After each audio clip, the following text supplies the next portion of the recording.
Hello বন্ধু, তো কথা হবে 2024 এর টপ 10 বেঙ্গলি মুভিজ নিয়ে। এবছর অনেকগুলো ভালো ভালো বাংলা মুভি বেরিয়েছে, সেগুলোর মধ্যে অনেকগুলি আমার লিস্টে রয়েছে। এবার আমি আমার লিস্ট করবো, যেটা আমার পার্সোনাল প্রেফারেন্স। ঠিক আছে, তোমাদের লিস্ট আমার থেকে ডিফারেন্ট হতে পারে, সেটা তোমার কমেন্টে কিন্তু আমাকে জানাতে পারো। তো নাম্বার 10, নয়ন রহস্য। ওকে, নয়ন রহস্য হচ্ছে সন্দীপ রয় ডাইরেক্ট করা বেঙ্গলি মুভি, যেটা ফেলুদার গল্প ছিল। ঠিক আছে, সত্যজিৎ রায় লেখা, সেম নাম দিয়েই। ঠিক আছে, যেখানে আমাদের ইন্দ্রনীল সেনগুপ্ত হচ্ছে ফেলুদা হয়েছে। তো গল্পটা যারা পড়েছে বা যারা গল্পটা তারা জানে। এবার গল্পটা যতটা ছিল সেটা বেশ ভালো ছিল, কিন্তু এখানে অতটা ভালোভাবে কিন্তু ফুটিয়ে তুলতে পারেনি। বাট তাও বলবো যে এখানে বাচ্চা ক্যারেক্টারটা অভিনয় করেছে, অভিনয়ের দিক থেকে আমি বলবো এটা খুবই স্ট্রং। তো যারা ফেলুদাকে ভালো, যারা ডিটেকটিভ গল্প দেখতে ভালো, তারা ডেফিনেটলি এটা চেক আউট করতে পারো। আর রিসেন্টলি টোটাকে নিয়ে ফেলুদার লাস্ট গল্প যেটা বানিয়েছে সৃজিত, ঠিক আছে, সেটা তোমরা হইচইতে চেক করতে, যেটা রিভিউ করেছে, ডেফিনেটলি চেক আউট করে। নেক্সট হচ্ছে নাম্বার 9, তুফান। দুপার বাংলা মিলিয়ে বানানো শাকিব খানের মুভি, যে মুভিটা নিয়ে প্রচন্ড হাইপ ছিল। শাকিব খানের লুকটা দারুণ লাগছিল, যখন টিজার ট্রেলার পাচ্ছিলাম আমাদের অসাধারণ লাগছিল। সেখানে মিমি চক্রবর্তী আমাদের কলকাতা থেকে কাজ করেছে। মুভিটা বেশ বেশ বেশ ভালো লাগছিল যখন টিজার ট্রেলার দেখছিলাম। বাট মুভিটা ততটা এক্সপেকটেশন আমাদের মেট করতে পারেনি যতটা ভেবেছিলাম করবে। যদিও এই মুভিটা যদি তোমরা বাংলাদেশের কথা বলে, সেখানে কিন্তু সুপারহিট হয়েছে। বাট কলকাতা, ওয়েস্ট বেঙ্গল কিন্তু মুভিটা সেরকম ভালো কিছু করতে পারেনি যেটা আমরা এক্সপেকটেশন রাখছিলাম। তার বড় কারণ হচ্ছে মুভিতে ডায়লগ, অ্যাক্টিং কিছু জায়গায়, এবং মুভিটা যেভাবে স্ট্রাকচার্ড হয়েছে না, সেটা ক্যারিকেচার মনে হয়, কারণ এই জায়গাতে কপি করা হয়েছে বলে মনে হয়।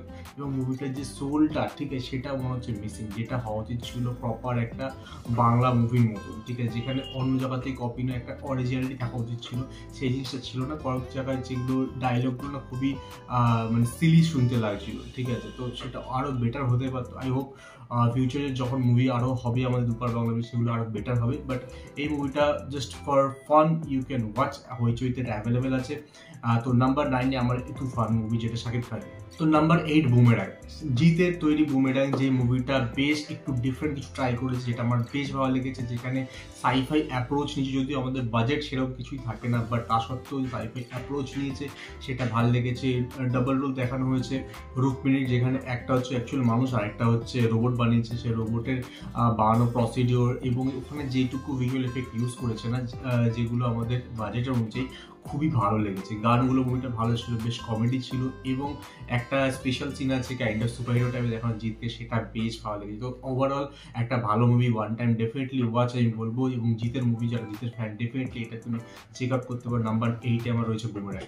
নাম্বার 7 হচ্ছে শ্রী স্বপন কুমার বাতামি হায়নার রহস্য। এই মুভিটা আমার বেশ অন্যরকম লেগেছিল। পবন বন্দ্যোপাধ্যায়, আবির অ্যাক্টিং পারফরমেন্স এখানে স্পট অন। দেবেন্দ্র ভট্টাচার্য এখানে ডাইরেক্ট করেছে, এবং এটা হইচই স্টুডিওর তরফ থেকে আই থিঙ্ক মোস্ট এটা ফার্স্ট মুভি ছিল, যেটা আমার বেশ ভালো লেগেছে। এখানে কিছু ডিফারেন্ট টাইপের জিনিস ট্রাই করা হয়েছে, কিছু ডিফারেন্ট অ্যাপ্রোচ নেওয়া হয়েছে, কিছু ডিফারেন্ট মানে কনসেপ্ট ইউজ করা, যেগুলোকে ভিজুয়াল এফেক্টের দ্বারা তৈরি করার চেষ্টা করে। ভিজুয়াল এফেক্ট ভালো না হলো, বাট এরা যে ট্রাইটা নিচ্ছে সেটাকে আমি বাহবা দেবো। এবং ডিফারেন্ট নতুন কিছু ট্রাই করছে, সেটা আমার খুবই ভালো লাগে।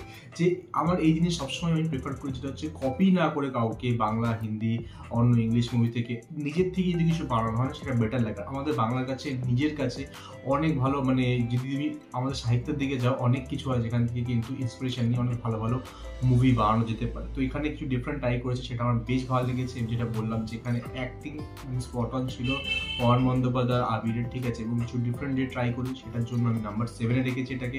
তোমার তো মোটামুটি বেশ ভালোই লেগেছে। এই মুভিটা অলরেডি হইচইতে অ্যাভেলেবেল আছে, তুমি চাইলে চেক আউট করতে পারো। তো নাম্বার 6 হচ্ছে টেক্কা, দেবের টেক্কা, যেখানে সৃজিতের তৈরি ডাইরেক্ট করেছে এই মুভিটা। টেক্কা মুভিটা যখন আমরা ট্রেলার দেখেছিলাম, বেশ ভালো লেগেছিল। ইউনিক কিছু মনে হচ্ছে, দেবকে যে এরকম অবতারে দেখানো হয়েছে, সেটা খুবই ইউনিক ছিল। এবং এরকম কিডন্যাপিং কেস, বাট যার রিজনটা দেওয়া হচ্ছিল সেটা খুবই সিলি মনে হচ্ছিল, যে একটা চাকরি চলে যাওয়ার জন্য লোককে বন্দুক নিয়ে কিডন্যাপ করছে, যেখানটা অ্যাকচুয়াল কমান্ডে ঢুকে শুটিং করা হয়েছে। তো প্রত্যেকটা জিনিস একটা নতুন ধরনের কিছু মনে হয়েছিল। এবং মুভিটাতে এন্ড অফ দিনা মুভিটা মানে থ্রিল ব্যাপারটা রয়েছে, ঠিক আছে, কিন্তু কিছু কিছু জায়গায় না আমার মনে হয়েছে যে মুভিটার রাইটিং আর একটু বেটার হতে পারতো। মুভিটার যে হুকটা ছিল সেটাকে আর একটু বেটার হবে, এই মানে লাস্ট অব্দি আনা যেতে পারতো। লাস্টের দিয়ে যে ব্যাপারটা করা হয়েছিল, মানে এন্ডিংটা, সেটা আমার পোষায়, সেটা অতটা ভালো লাগে। বাট তাও বলবো এই মুভিটাতে যদি বলি ডাইরেক্টিং হিসাবে ভালো ডাইরেক্ট করেছে, যদি অ্যাক্টিং বলিস আমি দেবের থেকেও বলবো যে রুক্মিণী অ্যাক্টিং আমার ওখানে খুবই ভালো লেগেছে, এবং বাচ্চা দুটো যেটা অ্যাক্টিং করছে তাদের অ্যাক্টিং ভালো, স্বস্তিকে ভালো কাজ করেছে। তো অল ওভার মুভিটা একটা থ্রিল ব্যাপার যেটা দেওয়া উচিত এই ধরনের মুভিতে সেটা প্রোভাইড করতে পারে, যদিও এন্ডটা আমার অতটা স্যাটিসফ্যাক্টরি না মনে হলো। একটা গুড ওয়াচ মুভি, তুমি ডেফিনেটলি দেবের ফ্যান হলে, শ্রীজিতের ফ্যান হলে ডেফিনেটলি টেক্কা তুমি ট্রাই করতে পারো, মুভিটা আমার বেশ ভালো লেগেছে। তো এটা হলো আমার নাম্বার 6 টেক্কা। এবার আমরা চলে এসেছি নাম্বার 5-এ, ঠিক আছে, লাস্ট 5টা মুভি। নাম্বার 5 আমি রেখেছি দাবারুকে। এই মুভিটা আমার দারুণ লেগেছিল। এই মুভিটা আমার অনেকটা মনে হয়েছিল লেভেল অফ কুইন্স গ্যাম্বিট। তোমরা যে কুইন্স গ্যাম্বিট না দেখে থাকো ডেফিনেটলি আমি রেকমেন্ড করবো নেটফ্লিক্সে চেক আউট করো। আনিয়া টেলর জয় যেখান থেকে বুস্ট আপ পায় তারপর থেকে অনেক মুভি পেয়েছে, বাট ওই পার্টিকুলার সিরিজটা একটা লিমিটেড সিরিজ, আই থিঙ্ক 7টা কি 8টা এপিসোড কি 9টা এপিসোড ছিল, অসাধারণ লেগেছিল। আর এই মুভিটা আমার মনে হয়েছিল সেই লেভেলের করেছে। তো একটা বাচ্চা সেই ছোটবেলা থেকে দাবা খেলা শিখিয়ে দেন, সে কোথায় পৌঁছায় অল দোজ থিং।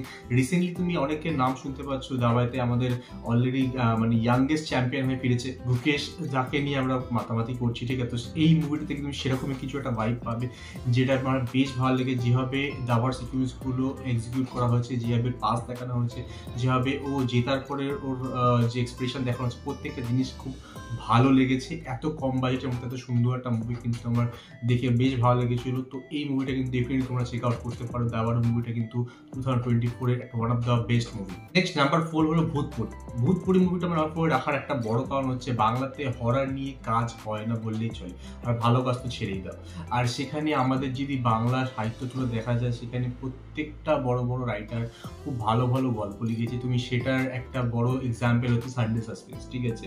ছোটবেলা থেকে এখন অনেক গল্প প্ল্যাটফর্ম বেরিয়ে গেছে, বাট সানডে সাসপেন্স আমাদের মনে এখনো মতো রয়ে গেছে, যেখানে আমরা প্রচুর ভূতের গল্প শুনেছি। কত ভালো ভালো গল্প, কত কম বাজেটে আমাদের গ্রাম বাংলার ভূতের গল্প দেখানো যেতে পারে বা সিরিজ বানানো যেতে পারে, সেগুলোর উপর কিন্তু খুব বেশি কাজ হয় না বাংলাতে। তো সেখানে এইগুলো ভূতপুরি একটা ভালো অ্যাটেম্প্ট, আমার বেশ ভালো লেগেছে। ওখানে যে ভিজুয়াল এফেক্টগুলো ইউজ করেছে সেগুলো এত কম বাজেটেও আমার যেটুকু ইউজ করেছে ভালো লেগেছে, এবং কনসেপ্টটা বেশ ভালো ছিল। গ্রাম বাংলার একটা ভূতের গল্প, যেখানে জয়া আর ঋত্বিক সুদীপ্তার মতো ভালো ভালো অ্যাক্ট্রেসটা কাজ করেছে, যাদের অ্যাক্টিং টপ অন ছিল। এবং তার সঙ্গে আমি বলবো ওখানে একটা বাচ্চাকে নেওয়া হচ্ছে, সেই বাচ্চাটার নাম হচ্ছে বিশ্বনাথ মুখার্জি। সে খুব ভালো অ্যাক্টিং করেছে, এবং যেভাবে ওখানে দেখো, এটা কিন্তু সেই ভয়ঙ্কর ভূতের গল্প না, ঠিক আছে, এটা একটা মজার ভূতের গল্প কাইন্ড অফ বলতে পারো, বা স্যাড ভূতের গল্প বলতে পারো। তো সেটাকে যেভাবে দেখানো হচ্ছে, গ্রাম বাংলার দৃষ্টিকোণ যেভাবে দেখানো হচ্ছে, কিছু কিছু মিউজিক এমনভাবে ইউজ করা হচ্ছে, সেগুলো আমার বেশ ভালো লেগেছে। এবং ভূতের গল্প আমি সবসময় পছন্দ করি, তো এটা আমার একটা ভালো অ্যাটেম্প মনে হচ্ছে। জয়াকে খুব সুন্দর লাগছিল ভূত হিসাবে, ঠিক আছে। তো এই ভূতপুরি গল্পটা আমার বেশ ভালো লেগেছিল। তো না দেখে থাকবো এখনো, এই মুভিটা ওইটা ডিজনি প্লাস হটস্টারে গিয়ে চেক আউট করতে পারো, ঠিক আছে, সেখানে অ্যাভেলেবেল আছে। তো নাম্বার 4 আমার জন্য ভূতপুরি। ওকে, তো এবার আমার টপ 3 চলে এসেছি। নাম্বার 3 আমার জন্য পারিয়া। এই পারিয়া মুভি বিক্রম চ্যাটার্জি কিন্তু রিসেন্ট টাইমে ও যে ধরনের কাজ নিচ্ছে সেগুলো আমার বেশ ভালো লেগেছে, এবং বিক্রম চ্যাটার্জি এই মুভিটার জন্য যে ট্রান্সফরমেশন নিচ্ছে এবং মুভিটার উপর যেভাবে খেটেছে সেটা আমার দারুণ লেগেছে। মুভিটার কনসেপ্টটা খুব ইউনিক ছিল। এরকম কনসেপ্ট আই ডোন্ট থিঙ্ক সেরকমভাবে ইন্ডিয়াতে কাজ হয়েছে বা হয়, যে রাস্তা স্ট্রিট ডগের সঙ্গে যেরকম একটা মাফিয়ার ব্যাপার জড়িত রয়েছে, এবং সেখানে ও যেভাবে এদের উপর ইনহিউম্যান যে টর্চার হচ্ছে তার উপর যেভাবে রুখে দাঁড়ায় এবং তার উপর যা যা কাজ করে সেগুলো আমাদের দারুণ লাগে। আর এই মুভিতে সৌম্য মুখার্জির যে ডিফারেন্ট ট্রান্সফরমেশন এবং অ্যাক্টিং সেটা দারুণ লেগেছে।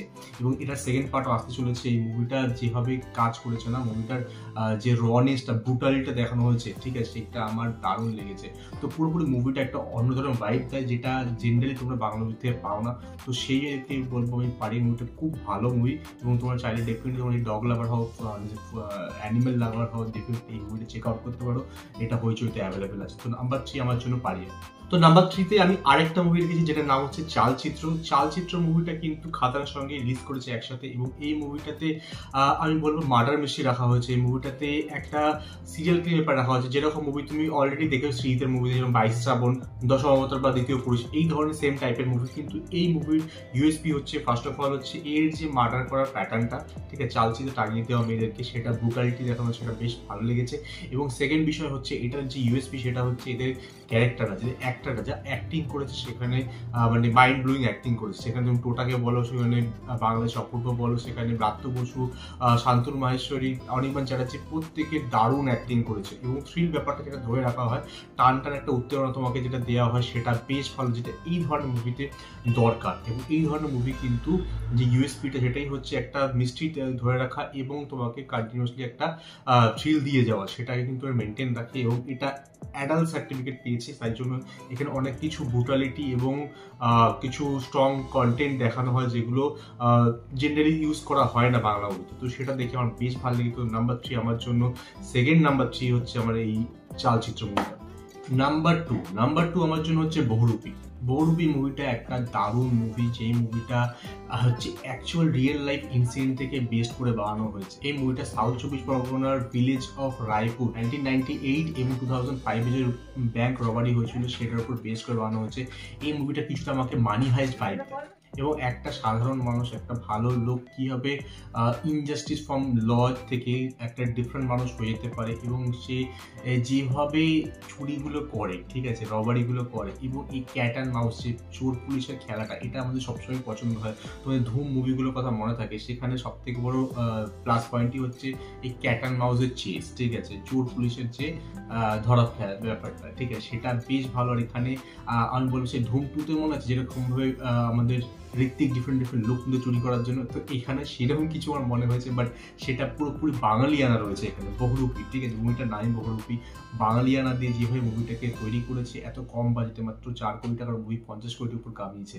তো সেটা কিন্তু টেকটাকেও হার মানিয়েছিল। টেকটা এত বড় একটা মুভি যেখানে শ্রীদের মতন একজন ডাইরেক্টর রয়েছে, দেবের মতন একটা কাজ করছে, এত বড় বড় নাম থাকা সত্ত্বেও তাকে টেক্কা দিয়ে বহুরূপী কিন্তু দারুণ কাজ করছে। শুধুমাত্র ওয়েস্ট বেঙ্গলে নয়, ওয়েস্ট বেঙ্গল বাইরেও অনেক জায়গায় খুব ভালো চলেছে মুভিটা।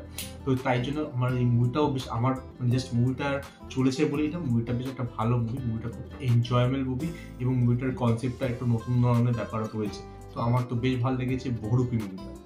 আর এই বহুরূপী মুভি তুমি হটস্টারে গিয়ে চেক আউট করতে পারো। তো আমার জন্য নাম্বার 2 বহুরূপী। ওকে, নাম্বার 1-এ আসার জন্য একটা অনারেবল মেনশন দিতে চাইবো, সেটা হচ্ছে মির্জাকে।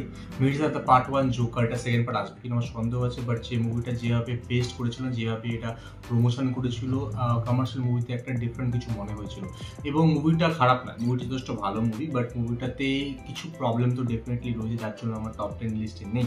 বাট মুভিটা গুড অ্যাটেম্প, ঠিক আছে, কমার্শিয়াল মুভিকে ফিরিয়ে আনার জন্য একটা গুড অ্যাটেম্প। বাট অঙ্কুশের কাছে like I don't feel like he have the charisma to bring back commercial fan to the theater, ঠিক আছে। আর্ট মুভি, ফ্যামিলি মুভি মানে বাজার চলছে, সেখানে অঙ্কুশ ট্রাই করেছিল, গুড অ্যাটেম্প বলো, বাট সেটা পারেনি। এবং মুভিতে কাহিনীতে অনেক জায়গায় অনেক প্রবলেম ছিল, ডাইরেক্টিংও কিছু জায়গায় আমার অতটা ভালো লাগেনি, বাট কিছু জায়গায় পারফরমেন্স খুব ভালো ছিল, যেরকম অঙ্কুশ ওয়েঞ্জারের কেমিস্ট্রি ভালো লেগেছিল, গানগুলো ভালো ছিল এবং কিছু কিছু শট এখানে খুব ভালো ছিল।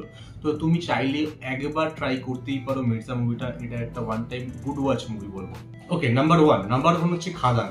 এই মুভিটা কমার্শিয়াল মুভিকে আবার ব্যাক করেছে দেব, এবং এত বছর পর দেব ব্যাক করার সঙ্গে সঙ্গে পুরো ইন্ডাস্ট্রিকে চেঞ্জ করে চলেছে এই মুভিটা, বিকজ কমার্শিয়াল মুভি অত ভালো চলছিলই না, জাস্ট লোকে ফ্যামিলি বেস মুভি বা আর্ট ওয়ে মুভি দেখছিল এবং সেই ধরনের মুভি বানিয়ে যাচ্ছিল।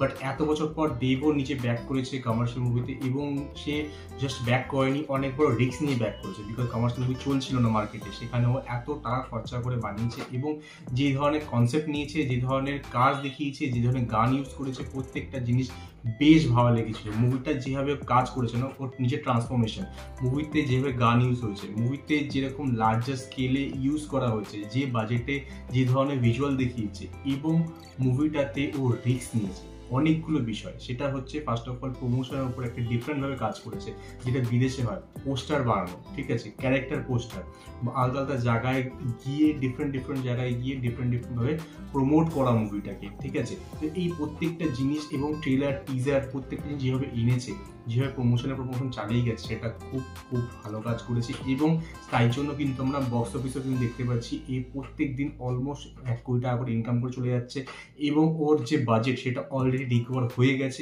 এখন শুধু প্রফিটের উপর প্রফিট চলবে। আর এই মুভিটার পরে এখন নেক্সট কোনো বড় মুভি নেই, অলরেডি ওর সঙ্গে 3টে বেরিয়েছে, বাট তারা কিন্তু টেক্কা দিতে পারছে না খাদানকে, এবং নেক্সট এরপরে বড় কোনো মুভি নেক্সট ইয়ারের আগে নেই। তো ততদিন এই মুভিটা ভালো ইনকাম করবে আমার বলে মনে হচ্ছে আমার। আর জন্য খাদান মুভিটা নাম্বার 1 রয়েছে। খাদান মুভি রিভিউ আমি করেছি, ডেফিনেটলি চেক আউট করিনি, এখন চেক আউট না করে থাকো। তো এই ছিল আমার টপ 10 এই বছর 2024-এ, যেগুলো আমার বেশ ভালো লেগেছে। তোমাদের টপ 10, তোমাদের এই মতামত এই টপ 10 আমার লিস্ট সম্পর্কে এবং তোমাদের লিস্ট তোমরা কিন্তু আমাকে কমেন্টে জানাতে পারো। আর আমার সঙ্গে দেখা হবে নেক্সট ভিডিও। বাই।